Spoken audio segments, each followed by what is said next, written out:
Hi, I'm Natalie from So Hungry Hippie, and today's Skill Builder Sunday video is about bag feet. It's really quick, but if you've never done it, it can feel a little scary. So I'm going to show you with some scrap vinyl and foam because most of the time when I put in bag feet, I want to either have foam as my bag base or maybe some Peltex, which is really stiff. Sometimes I have used a layer of SF101 and Decoville Heavy, which is quite stiff, but it's thin. Anything to just give it a little something to grab onto. You could use leftover quilt batting or fusible fleece also. I just like my bag bases to be a little bit stiffer than the rest of the bag if possible. It's not always possible, and sometimes I don't care either, but these little teeth, they have prongs, or teeth, these little feet have prongs, and we want them to grab onto something. So I'm going to go ahead and take you to the overhead camera here. Put on my glasses. So normally this would be basted in place, but this is just for a quick demo so that, sorry about that, so you can see the technique and I'm not wasting time here sewing for you.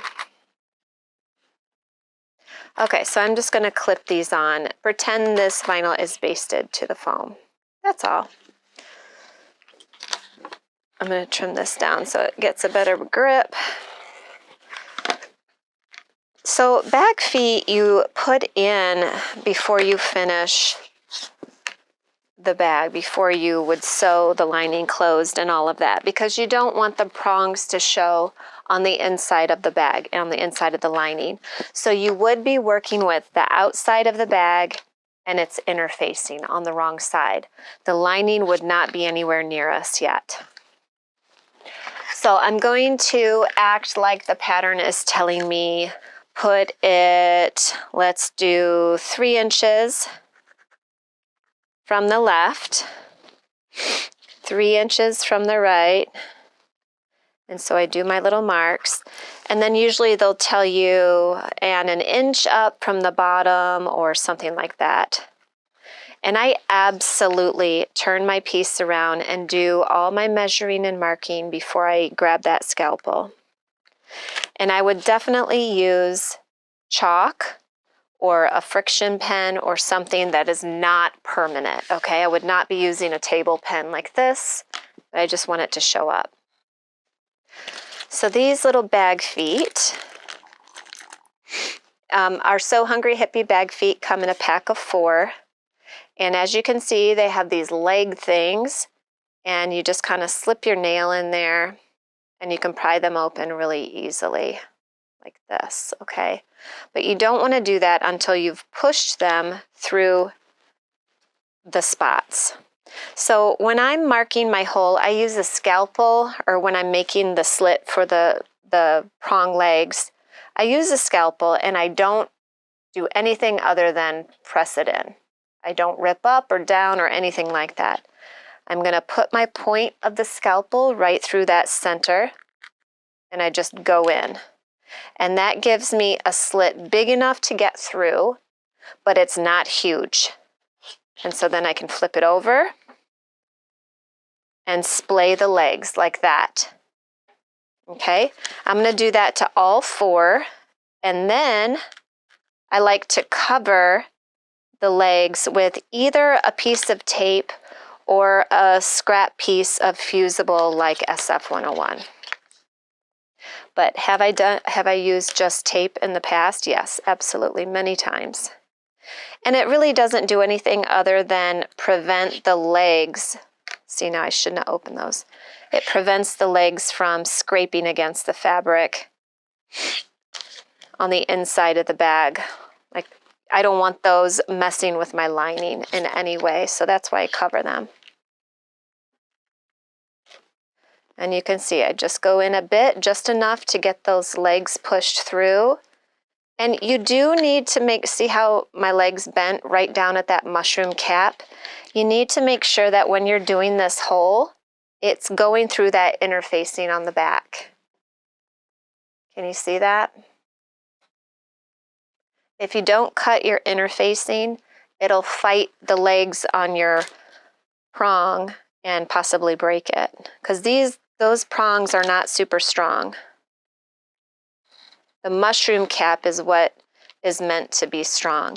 And then turn them so you're not going to hit that if you have to sew in this seam allowance here. I don't have my prongs like this because I might sew over that metal. So I'm going to turn it so that no bag feet are in the way of any sewing at all. Now I'm just going to grab my tape. It doesn't matter. You can use Scotch tape, you can use cello tape, you can use scrap pieces of SF-101. This is most often what I've done because it's super, super cheap. Like, this isn't even going to cost me a cent. And that's it. The bag feet are on. You can brush away your chalk marks or remove your markings, however you do. And your bag feet are in and they look good. I would say that the most important part of inserting bag feet is making sure you're measuring correctly.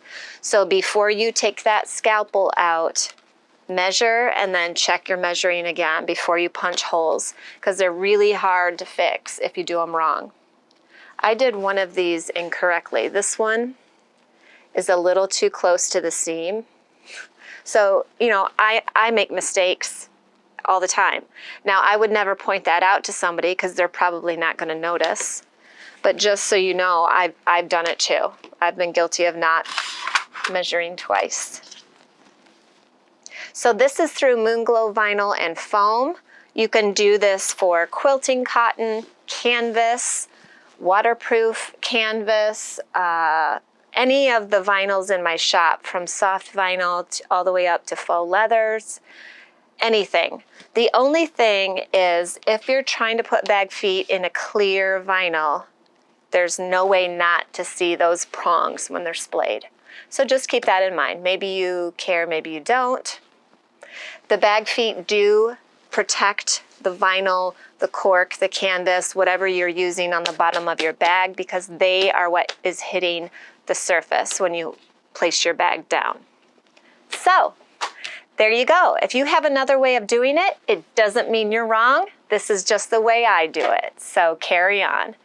All right, I will see you next week for Wednesday matchups at 7 p.m. Central. See you then. Peace, love, sewing.